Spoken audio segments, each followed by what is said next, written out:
السلام علیکم دوستو۔ ایک دفعہ کا ذکر ہے کہ ایک بادشاہ کے پاس بہت عمدہ قسم کے کچھ ہیرے تھے۔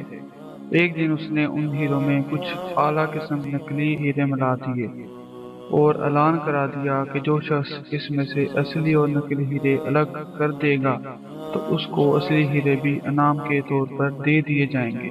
یہ خبر جنگل میں آگ کی طرح پھیل گئی اور دور دراز سے بڑے بڑے جوہری بادشاہ کے محل میں آ پہنچے۔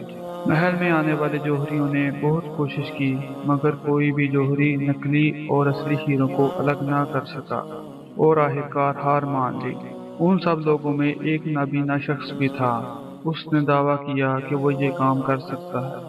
یہ سن کر دربار میں موجود سب لوگ ہنسنے لگے کہ سلطنت کے بڑے بڑے جوہری اصلی اور نقلی ہیرے الگ نہیں کر سکے تو ایک اندھا شخص یہ کام کیسے کر سکے گا؟ مگر بادشاہ نے اس اندھے شخص کو اجازت دے دی۔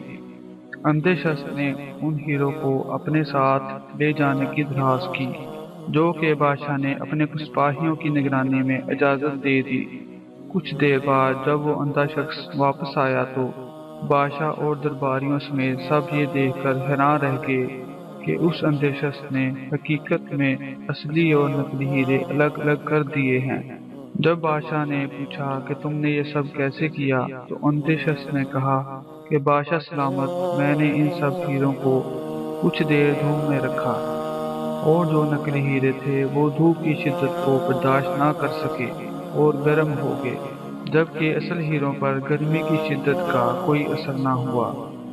دوستو، ہر انسان دیکھنے میں ہیرے جیسا نظر آتا ہے اور ہم سب کی شناخت کرنا بہت مشکل ہوتا ہے کہ کون ہیرا ہے اور کون کانچ کا ٹکڑا۔